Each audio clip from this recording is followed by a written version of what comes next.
Jangan biarkan air kelapa dari Thailand, Vietnam masuk ke Indonesia.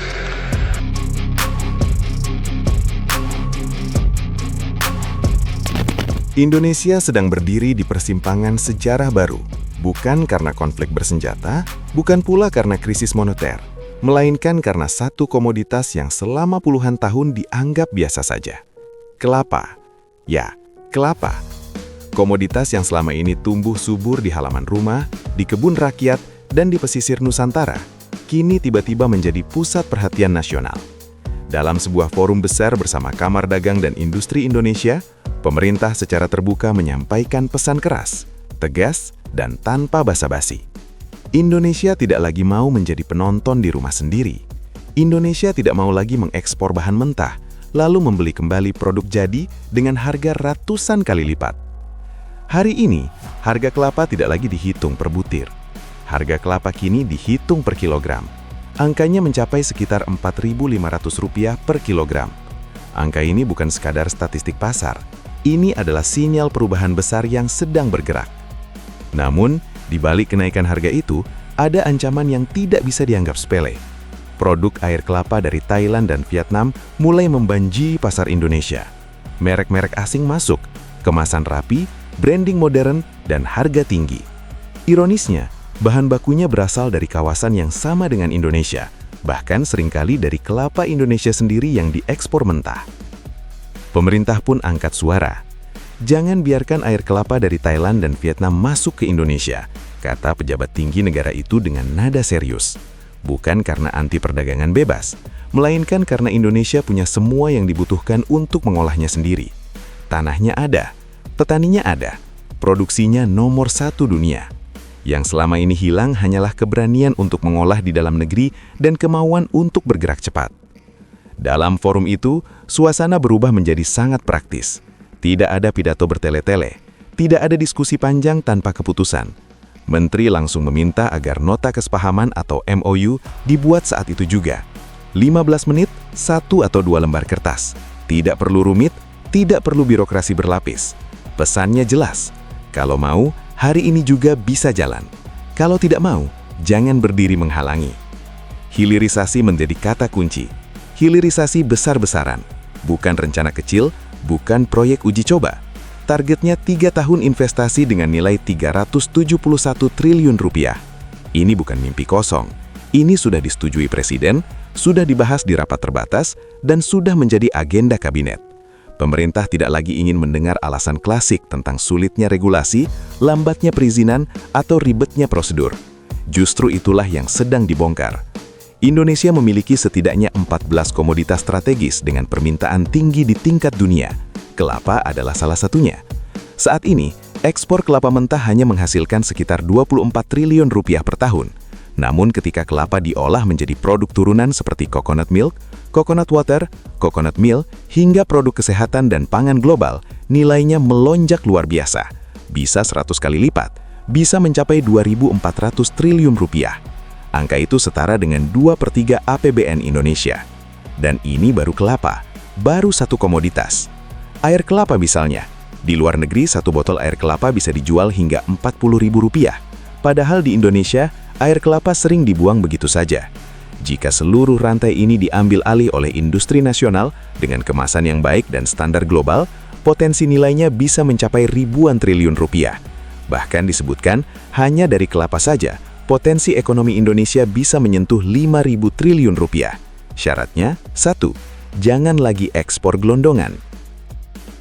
Pemerintah mengklaim langkah ini bukan sekedar rencana. Sudah ada pabrik yang berdiri, sudah ada yang beroperasi. Tahun depan, 2 pabrik baru akan menyusul. Bahkan akan dibangun pabrik kelapa terbesar di Morawali, hasil kolaborasi dengan pengusaha nasional. Di saat yang sama, dunia sedang berubah. Konsumsi global bergeser. China, India, dan Eropa mulai meninggalkan susu sapi dan beralih ke susu kelapa. Alasannya sederhana, lebih sehat, lebih ramah lingkungan, dan sesuai tren gaya hidup baru. Di Maluku Utara, harga kelapa kini mencapai Rp30.000 per butir. Indonesia adalah produsen terbesar dunia, namun selama ini justru menikmati nilai paling kecil. Ketika kelapa diolah, harga di tingkat petani melonjak drastis. dari Rp1.000 per butir menjadi Rp3.500, lalu Rp5.000, bahkan tembus Rp10.000 untuk ekspor. Inilah bukti konkret bahwa hilirisasi langsung berdampak pada kesejahteraan rakyat. Tidak hanya kelapa, gambir dari Sumatera Barat disebut mampu menyuplai hingga 80% kebutuhan dunia. Jika dihilirisasi, nilainya bisa mencapai Rp5.000 triliun. Kakao dari Sulawesi, Aceh, dan Jawa Timur selama ini diekspor mentah dengan harga sekitar Rp26.000 per kilogram, lalu diolah di luar negeri dan dijual kembali ke Indonesia dengan harga hingga Rp1 juta per kilogram. Nilainya melonjak 38 kali lipat. Yang menikmati bukan petani Indonesia, bukan negara, melainkan industri asing. Pesan pemerintah jelas, ini tugas berat Kadin ke depan. Kalau 5-10 tahun ini bisa dilakukan konsisten, Indonesia bukan hanya naik kelas, tapi melompat jauh. Indonesia Superpower bukan sekedar slogan, Indonesia Emas bukan sekedar jargon kampanye. Namun kritik juga disampaikan secara terbuka. Ada sindiran keras kepada pengusaha yang lambat bergerak, yang rajin rapat tapi minim aksi. Datang terlambat, pulang cepat, mengantuk, lalu mengeluh negara tidak maju. Pola seperti itu, kata pejabat itu, hanya akan membuat Indonesia berjalan di tempat. 2 langkah maju, 2 langkah mundur, terjebak di middle income trap. Kadin disebut sebagai tulang punggung ekonomi nasional. APBN dan APBD hanyalah stimulus, motor penggeraknya adalah pengusaha. Jika Kadin bergerak, ekonomi bergerak. Jika Kadin diam, negara ikut melambat. Karena itu pemerintah mengajak untuk bergandengan tangan. Adem, fokus, bekerja. Dalam forum tanya-jawab, suara daerah pun muncul. Perwakilan Kadin dari Indragiri Hilir, Riau, menyampaikan fakta mengejutkan. Daerahnya memiliki lebih dari 400.000 hektar kebun kelapa, menghasilkan lebih dari 1 miliar butir per tahun.